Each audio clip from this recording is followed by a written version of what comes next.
अरे ओ जुगी, देख देख। क्या हुआ है माँ? क्या देखूं? बहू की आंखों के नीचे काले घेरे दिख रहे हैं। चेहरे पर कैसी थकान की चिन्ह है। असल में क्या है ना माँ, छोटी बहू शायद रात को ठीक से सोई नहीं होगी, पता है, इसलिए चेहरे की ऐसी हालत हो गई है। तुझे कुछ समझ में नहीं आता जुगी। हालांकि दो बेटों को जन्म दिया है तूने। अरे ये सब आंखों के नीचे काले घेरे, थकान की छाप, ये सब कुछ बेटे होने के लक्षण है, समझी?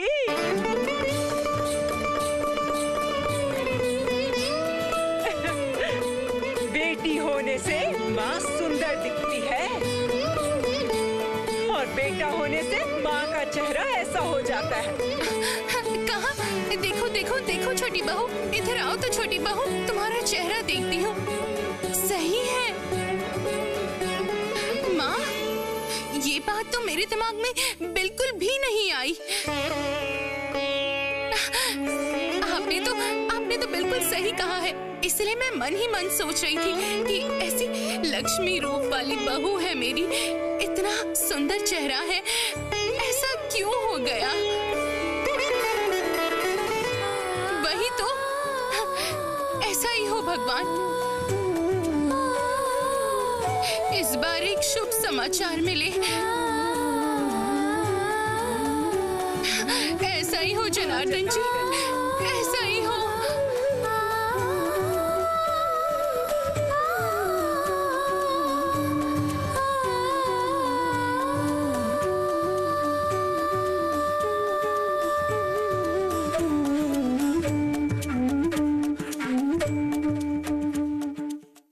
जी सुनते हैं आप, एक शुभ समाचार है, छोटी बहू की गोद फिर से भरने वाली है। इससे पहले भी तो। नहीं, इस बार बेटी नहीं होगी।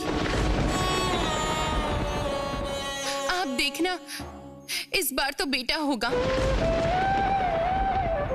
इस बार बेटा जरूर होगा।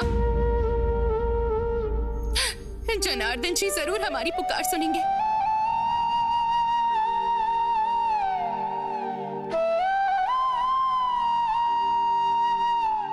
काश तुम्हारी बात सच हो माया। अगर इस बार भी बेटा नहीं हुआ तो गोरों के हाथों से संपत्ति की रक्षा नहीं कर पाऊंगा।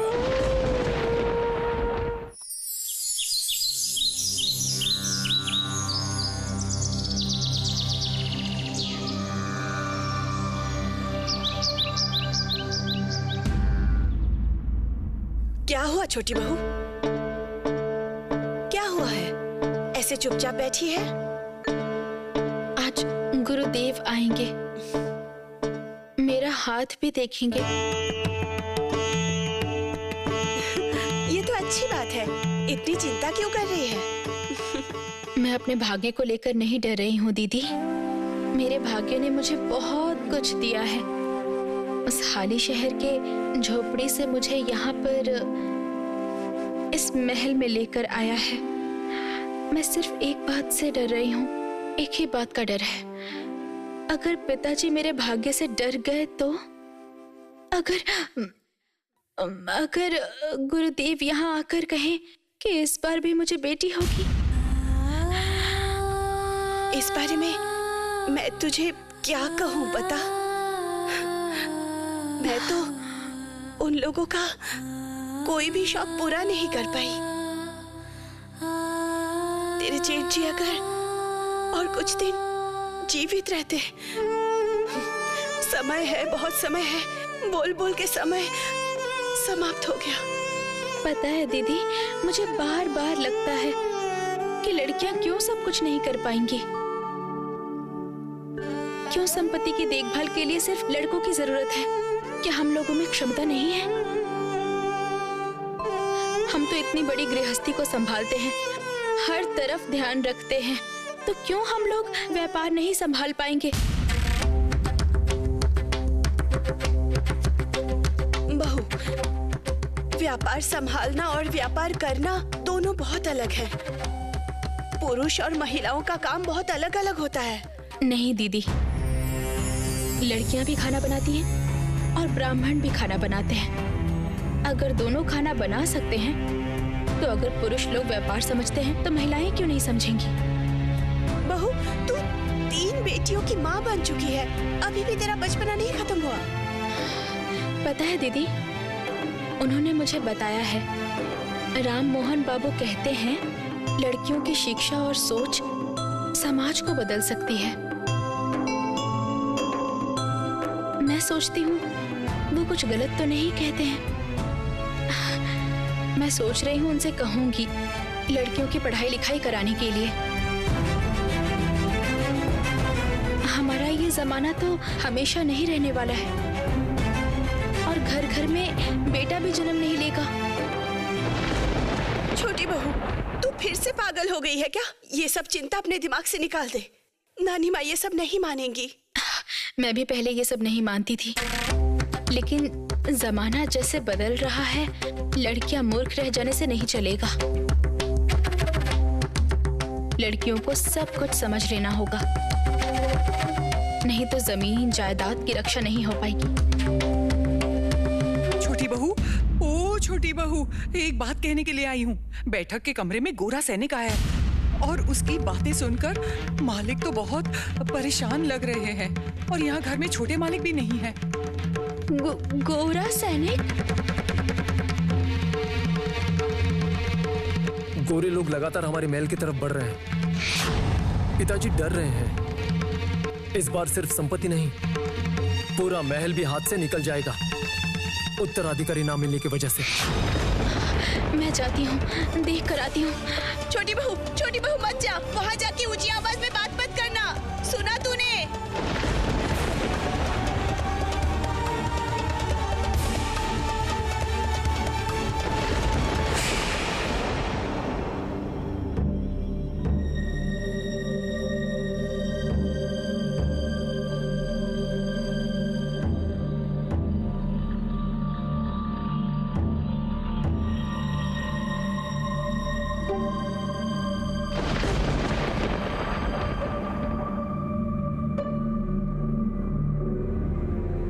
क्या हुआ दास महाशय? चिट्ठी का जवाब तो दीजिए। इसका क्या जवाब दूं बताइए? ये चिट्ठी तो अंग्रेजी में लिखी है और इसे पढ़ने के लिए मेरे बेटे चंदर की जरूरत है। यहाँ चंदर के अलावा कोई अंग्रेजी नहीं पढ़ सकता।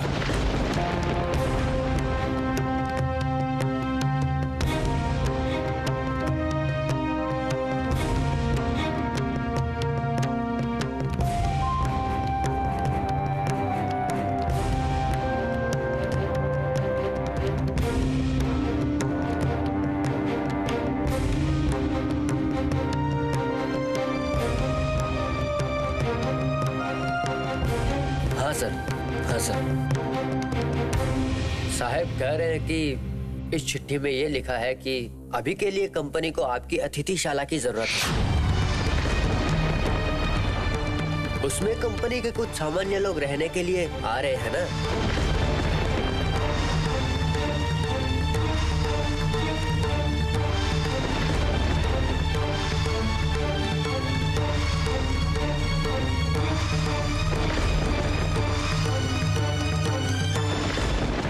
मालिक ने तो कह दिया, छोटे मालिक वापस नहीं आते तब तक वो इस बारे में कोई बात नहीं करेंगे।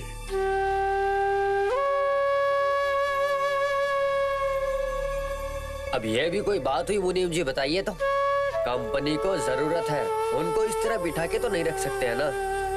आप जाकर मालिक को समझाइए, गोरे लोगों को चाहिए मतलब उन्हें देना ही पड़ेगा।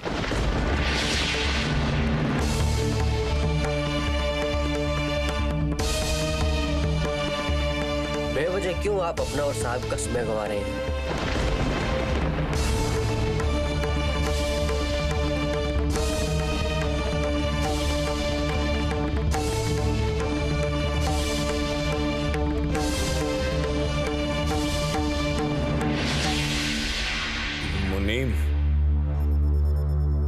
मुनीम, एक बार अंदर जाके पता करो तो चंदर कहाँ गया है। पिताजी, वो कोलकाता से जरा दूर गए हैं, आने में देरी होगी। सुना आपने, छोटे मालिक अभी घर में नहीं है, लौटने में देरी होगी इसलिए। लेकिन साहब तो ये बात नहीं सुनेंगे।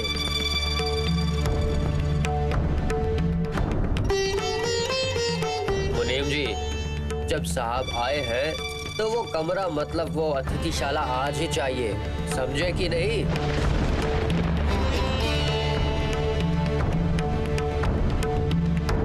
मुनीम जी, आप इन्हें बताइए पिताजी की तबीयत ठीक नहीं है, ज्यादा बात नहीं कर पाएंगे।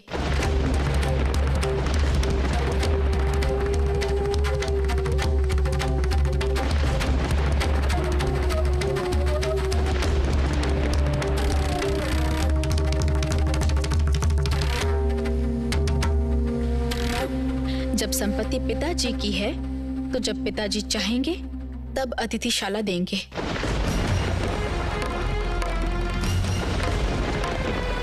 और अगर नहीं चाहेंगे तो देंगे भी नहीं।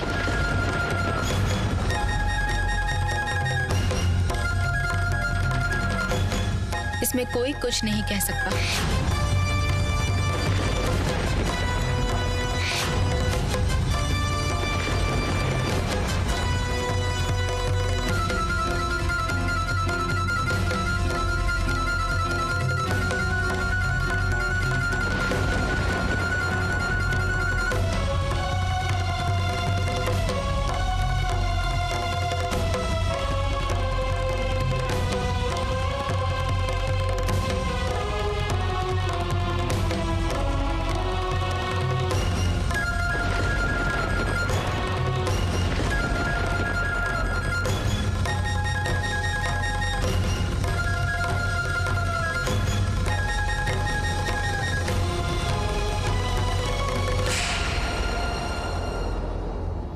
ये काम आपने ठीक नहीं किया दास मास्टर। गोरे लोगों को नाराज करके कुछ नहीं किया जा सकता है।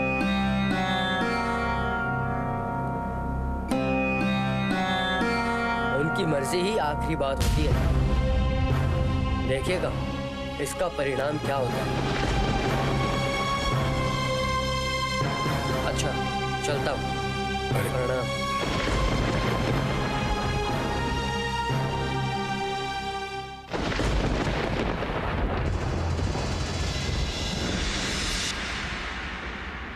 छोटी बहू, मेरे सामने हो।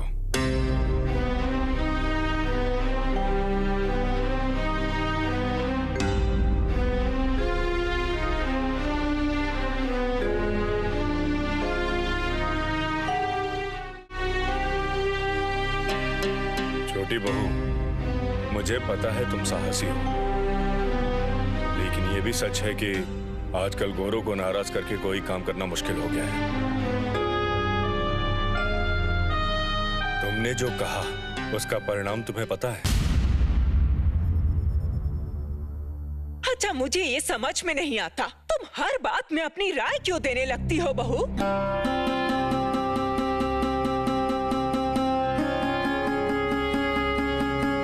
मैं मानती हूँ समय बदला है? लेकिन इतना भी नहीं बदला कि एक महिला होकर पुरुषों के बीच घुसकर बात की जाए। तुझे सब कुछ समझ में आता है क्या छोटी बहू? अगर गोरे लोग कोई मुसीबत में फंसा दे, उनको कैसे संभालेंगे? मेरे तो जैसे डर से हाथ पैर कांपने लगे हैं। अगर गोरे लोग सच में नाराज हो गए तो वो आदमी कैसे गुस्से में यहाँ से निकल कर गया? माँ, उन लोगों से जितना डरेंगे वो लोग उतना ही डराएंगे। आज अतिथिशाला मांगा है, फिर कल कुछ और मांगेंगे।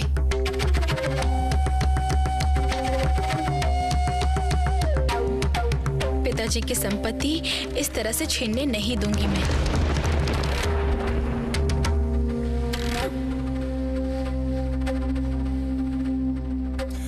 छोटी बहू, तुम्हारा उद्देश्य बिल्कुल सही है, इस विषय में कोई संदेह नहीं है। लेकिन वास्तव ये है कि इस बहाने से गोरे लोग कभी भी हमारी संपत्ति हड़प सकते हैं।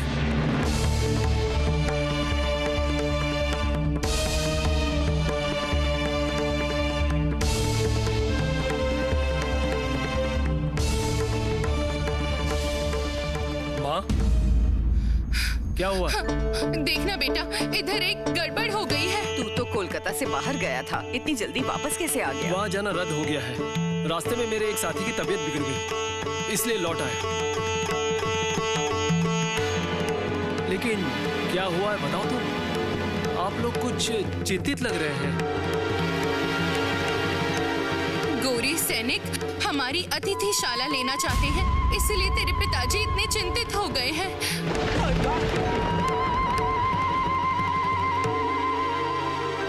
और बाकी बात भी तो बता चुकी, बाकी बात तो बता। हाँ? चंदर, तेरी पत्नी उस गोरे साहब को कुछ कड़वी बातें सुना दी है।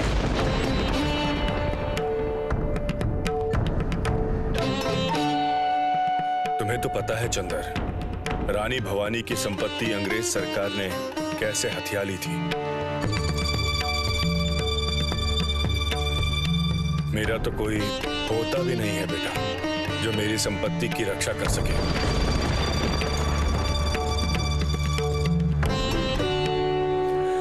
इसीलिए सोच रहा हूं कि नए सिरे से कोई समस्या ना हो। पिताजी, बेटा हो या बेटी हो, इस संपत्ति की रक्षा मैं जरूर करूंगी।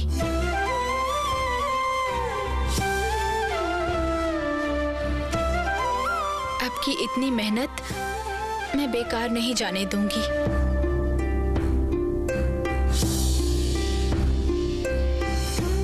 छोटी बहू,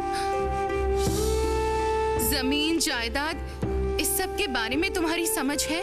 मैं सीख लूंगी, लड़कों की तरह सीख लूंगी मैं,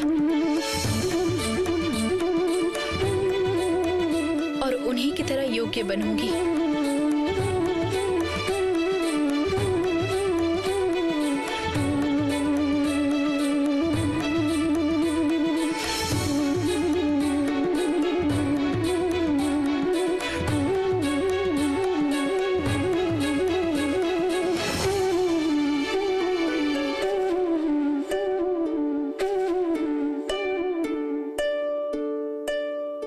मालिक, घर पे गुरुदेव पधारे हैं। अच्छा तो फिर चलो चलो सब चलो। हाँ, चलो चलो चलो।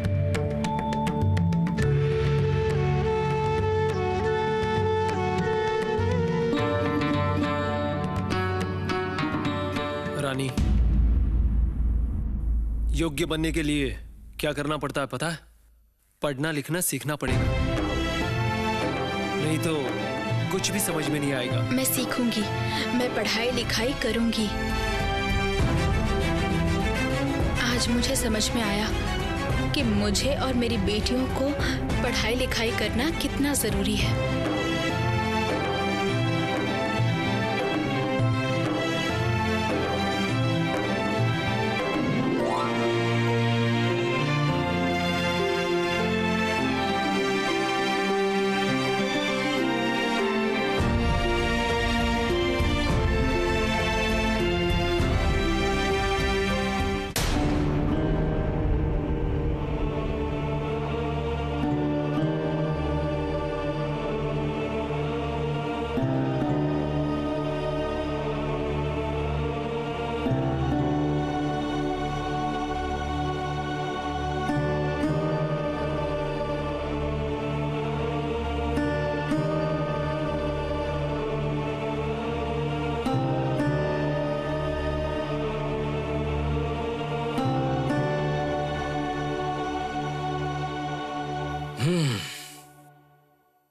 देखा, ठीक ही है।